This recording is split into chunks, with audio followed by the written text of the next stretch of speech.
Ito na ang latest ng Mixed Topics, mainit na showbiz ganap. Nagtrending na naman ang mga revelasyon ni Ellen Adarna patungkol sa kanyang dating asawang si Derek Ramsey.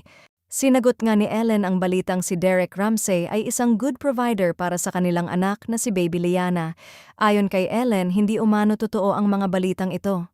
Sa katunayan, sa update ni Ellen sa kanyang Instagram stories noong Friday, pinabulaanan ni Ellen Adarna ang sinabi ng veteranong kolumnista na si Christy Fermin na siya ay secured sa pananalapi dahil binigyan daw siya ni Derek Ramsey at ng kanyang ina ng 4 na yaya, isang bagong bahay at suportang pinansyal para sa kanilang anak na si Lily.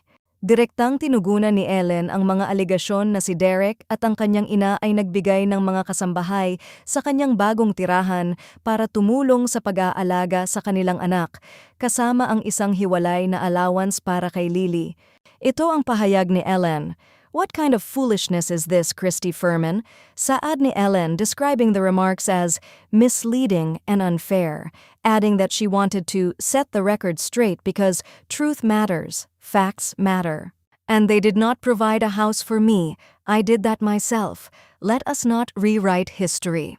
Sa isang post, she claimed that Derek Ramsey previously expressed a strong opinion on the topic in front of friends. She said, Susday, it was a topic before, like husbands giving allowances to their wives. Witness mga friends ko nito, they were there when he said it. Ba't ko bibigyan ng allowance ang asawa ko ano siya putang bayaran? Yan ang kanyang paninindigan. She shared that she had previously told his assistant, no sustento, no Lily, that simple, emphasizing that she is not demanding anything beyond what she considers fair for their child. Ayon kay Ellen, a credit card with a 50,000 pesos limit was provided after she raised her concerns. She stated that this amount covers 55.80% of the documented expenses she had presented for their child. Nilinaw din niya na hindi si Derek o ang kanyang ina ang nagbayad para sa kanyang mga tauhan sa groceries o bahay. Sinabi ni Ellen na mayroon siyang 5 nannies, 2 sa kanila ay nakatalaga sa kanyang anak at isang yaya lamang ang nasakop. Idinagdag niya na personal niyang binayaran ang sarili niyang mga tauhan at pabahay. Ellen urged the public not to label someone a good provider without looking at the full picture, saying that a real provider gives willingly and takes initiative. Kilalang palaban si Ellen lalo na kung may mga maling information na kumakalat patungkol sa kanila. Hindi rin inuurungan ang mga balita ni Christy Fermin na hindi umano na ayon sa totoong nangyari.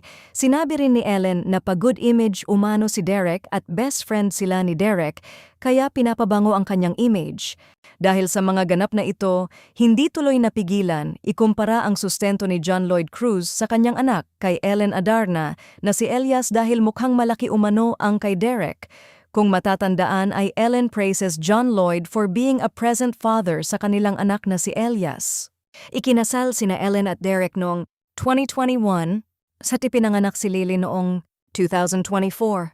Naiulat na nagsimulang mamuhay ng magkahiwalay ang mag-asawa noong huling bahagi ng 2025, kasunod ng mga paratang ng pagtataksil ni Derek. Pagkatapos ng mainit na usapin online patungkol kina Ellen at Derek hanggang ngayon ay wala.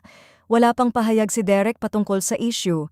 Ngayon ay nagko-co-parenting sila sa kanilang anak na si Lily.